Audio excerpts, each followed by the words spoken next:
This video contains some disturbing content. Your discretion is advised. ఈ వీడియోలో కొంత మేము కలవరపాటు గురి చేసే అంశాలు ఉన్నాయి. తగు జాగ్రత్తలు తీసుకోమని ఆర్టీవీ హెచ్చరిస్తోంది. కరీంనగర్ జిల్లాలో తీవ్ర విషాదం నెలకొంది. టూ టౌన్ ఎస్ఐ చంద్రశేఖర్ బలవన్మరణానికి పాల్పడ్డారు. అయితే 3 రోజుల క్రితం తన భార్య కూడా బలవన్మరణానికి పాల్పడి మరణించింది.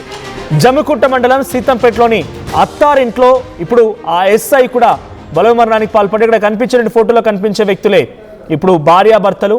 సో 1 టౌన్ ఎస్ఐగా పనిచేస్తున్నాడు చంద్రశేఖర్. సో 2 రోజుల క్రితం తన భార్య కూడా మరణించింది బలవన్మరణానికి పాల్పడి.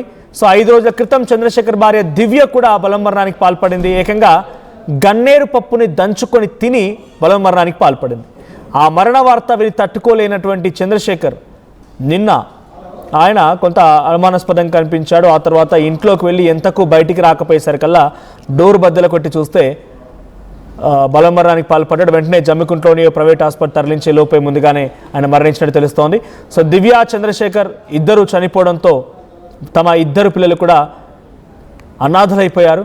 సో ఇక్కడ ఎస్ఐ ఆయన కూడా ఇదే స్థాయిలో ఆయన భార్య మాదిరిగానే బలవన్మరణానికి పాల్పడడం అంటే అందరూ కూడా షాక్కు గురవుతున్నారు. 2 టౌన్ ఎస్ఐగా పనిచేస్తున్నారు చంద్రశేఖర్. సో జమ్మికుంట మండలం సీతంపేటలోని అత్తారింట్లో తను ప్రాణాలు తీసుకున్నట్టు తెలుస్తోంది. మరిన్ని అప్డేట్స్ తమ ప్రతినిధి చంద్రశేఖర్ సిద్ధంగా ఉన్నారు. చంద్రశేఖర్, సో అటు భార్య గన్నేరు పప్పు దంచుకొని తిని బలవన్మరణానికి పాల్పడింది. 5 రోజుల తర్వాత భర్త కూడా బలవన్మరణానికి పాల్పడ్డాడు. అసలు కారణం ఏంటి? అంటే ఇద్దరు భార్యాభర్తలు వేరు సందర్భాల్లో చనిపోయినా కూడా ఈ మరణం చాలా తీవ్ర విషాదాన్ని మిగిల్చిన కుటుంబంలో పలు అనుమానాలు కూడా తావిస్తోంది. ఇంతకీ భార్య మరణానికి కారణం ఏంటి? అది చూడలేక భర్త ఇప్పుడు కూడా చనిపోయాడు. అప్డేట్స్ ఏంటి? కుటుంబం ఏం చెప్తోంది? ఎస్ మనోజ్, 5 రోజుల వ్యవధిలోనే భార్యాభర్తలు ఇద్దరు బలవన్మరణానికి పాల్పడడంతో ఈ చిన్నారులు అనాథలైనటువంటి పరిస్థితి మనం చూడొచ్చు. ఒక బాధ్యతాయుతమైనటువంటి పదవిలో ఉన్నటువంటి కరీంనగర్ 2 టౌన్ ఎస్ఐగా చేస్తున్నటువంటి వ్యక్తి చంద్రశేఖర్ యాదవ్, ఆయన భార్య దివ్య గత 5 రోజుల క్రితమే గన్నేరు పప్పు నూరుకొని బలవన్మరణానికి పాల్పడింది. దీనిలో భాగంగా మరుసటి రోజు ఆమెను తీసుకున్న తర్వాత వెంటనే హైదరాబాద్ ఆసుపత్రికి తరలించారు చికిత్స నిమిత్తం. అప్పటికే ఆమె మృతి చెందినట్టు వైద్యులు నిర్ధారించడం జరిగింది. కరీంనగర్ ప్రభుత్వ ఆసుపత్రిలో పోస్ట్మార్టం అనంతరం వెళ్ళడం జరిగింది. ఎవరైతే దివ్య తండ్రి ఆయన కరీంనగర్ 1 టౌన్ పోలీసులకు ఫిర్యాదు చేయడం జరిగింది. తన కూతురు కడుపు నొప్పి భరించలేక బలవన్మరణానికి పాల్పడింది అని చెప్పి. అయితే ఇంటర్నల్ గా కొద్ది రోజుల నుంచి ఈ దంపతుల మధ్య గొడవలు జరుగుతున్నట్టుగా సమాచారం అందుతుంది. దీనిలో భాగంగానే మృతి చెందిందా లేదంటే నిజంగా కడుపు నొప్పి వచ్చిందా అనేది తేలాల్సి ఉంది పోలీసుల దర్యాప్తులో. దానిలో భాగంగా ఆయన అంత్యక్రియలకు హాజరయ్యారు. భర్త హాజరైనటువంటి సందర్భంగా అక్కడ బంధువులు గ్రామస్తులందరూ కూడా ఈయనను దూషిస్తూ దాడికి పాల్పడేటువంటి ప్రయత్నం చేశారు. వెంటనే మామ ఇతన్ని రెస్క్యూ చేశారు. ఆ రూమ్ లో వేసి తాళం వేసి అల్లుడిని రక్షించడం జరిగింది. అయితే పోలీస్ ప్రొటెక్షన్ తోనే ఆయన బయటకు వచ్చారు. ఆ తర్వాత మరుసటి రోజు మళ్ళీ మిగతా కార్యక్రమాలకి ఫార్మాలిటీస్ కి అత్తగారింటికి రావడం జరిగింది. దానిలో భాగంగా ఏం జరిగిందో ఏందో మొన్న నుంచి గత 5 రోజుల నుంచి ఒకటే తీవ్ర మనస్తాపంతో ఉన్నారు. ఒకవైపు భార్య బలవన్మరణము, దాంతో చిన్నారులు ఇద్దరు అనాథలైనటువంటి సందర్భము.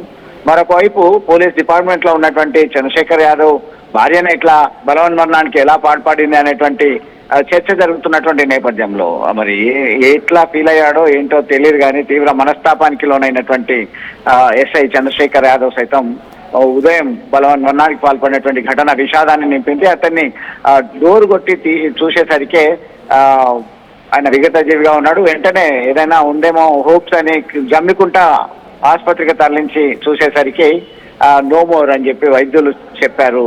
మనోజ్, రైట్. సో చంద్రశేఖర్ కూడా ఇప్పుడు బలవన్మరణానికి పాల్పడ్డాడు. సో గొడవలు ఉన్నాయని చెప్తున్నారు. సో ఈ గొడవలు నిజమెంత? ఆ కుటుంబం ఏం చెప్తోంది? అటు దివ్య తల్లిదండ్రులు, అంటే దివ్య తల్లిదండ్రులు ఉన్న చోట అత్తవారింట్లో చంద్రశేఖర్ బలవన్మరణానికి పాల్పడ్డాడు. సో ఈ సంఘటన పైన పోలీస్ శాఖకు సంబంధించిన వ్యక్తి బలవన్మరణానికి పాల్పడ్డాడు కాబట్టి పోలీసులు ఎలా విచారించబోతున్నారు? ఏం జరిగింది? ఎస్ మనోజ్, వాస్తవంగా పోలీస్ కంప్లైంట్ మాత్రము స్వయంగా చంద్రశేఖర్ వాళ్ళ మామయ్య అంటే భార్య తండ్రి స్వయంగా కడుపు నొప్పి భరించలేకనే తన కూతురు ఇట్లా బలవన్మరణానికి పాల్పడిందని చెప్పడం జరిగింది. దీనిలో భాగంగా పోలీసులు కరీంనగర్ 1 టౌన్ సిఐ రామచంద్రరావు అదేవిధంగా ఎఫ్ఐఆర్ నమోదు చేయడం జరిగింది. అదే నడుస్తున్నది. అయితే దీనికి సంబంధించి ఇంటర్నల్ గా జరిగినటువంటి విషయాలు ఇంకా బయటకు రావాల్సి ఉంది. ఇదే సమయంలో ఆయన సైతం బలవన్మరణానికి పాల్పడినటువంటి ఘటన వెనుక తీవ్ర మనస్తాపము, అవమానము ఇవన్నీ కూడా కారణాలు అయి ఉంటాయని చెప్పేసి భావిస్తున్నారు. పోలీసులు సమగ్ర దర్యాప్తు జరిపి పూర్తి విషయాలు చెప్తామని చెప్తున్నటువంటి పరిస్థితి ఇప్పుడిప్పుడే జరిగినటువంటి విషయం కాబట్టి ఇంకా సమగ్ర సమాచారము మరికొన్ని గంటల్లో వచ్చే అవకాశం ఉంది. Manoj. Thank you Chandrashekar. So భార్య ఏమో కడుపు నొప్పుతో భరించలేక గన్నేరు పప్పుని దంచుకొని తిని చనిపోయింది. సో తన అంత్యక్రియల కోసమని ఇంటికి వెళ్ళి అక్కడ అత్తవారింట్లో భర్త చంద్రశేఖర్ ఈరోజు బలవన్మరణానికి పాల్పడ్డాడు. అటు భార్య మరణాన్ని జీర్ణించుకోలేక తర్వాత ఆయన కూడా తను చాలించేశాడు. ప్రస్తుతానికి ఇద్దరి మరణంతో వారిద్దరి పిల్లలు అనాథలైపోయారు. సో ఆల్రెడీ పోలీసులకు కూడా అటు దివ్య తండ్రి ఫిర్యాదు చేసినట్టు తెలుస్తోంది. తన కూతురు కడుపు నొప్పి భరించలేకనే గన్నేరు పప్పుని దంచుకొని చనిపోయిందన్నట్టుగా దివ్య తండ్రి ఆల్రెడీ పోలీసులకు ఫిర్యాదు చేశాడు. ఇటు భర్త చంద్రశేఖర్ కూడా భార్య మరణాన్ని జీర్ణించుకోలేక ఈ రకంగా చేసుకున్నట్టుగా తెలుస్తోంది. సో ప్రజెంట్ పోలీస్ శాఖకు సంబంధించినటువంటి ఒక ఎస్ఐ ఈ స్థాయిలో నిర్ణయం తీసుకొని ఆయన బలవన్మరణానికి పాల్పడడంతో పోలీస్ శాఖలో కూడా కొంత ఆందోళన వ్యక్తమవుతోంది, విషాదం నెలకొంది. సో ప్రస్తుతానికి సీతంపేట గ్రామంలో తీవ్రమైన విషాదం నెలకొంది. చాలా చక్కగా ఉన్నారు, చూడముచ్చిన జంటగా ఉంది, మంచిగా పోలీసు ఉద్యోగం చేస్తున్నాడు, అంత బాగానే ఉంటుందన్నటువంటి ఆ తల్లిదండ్రుల యొక్క ఆశలు మొత్తం కూడా అడియాశలయ్యాయి.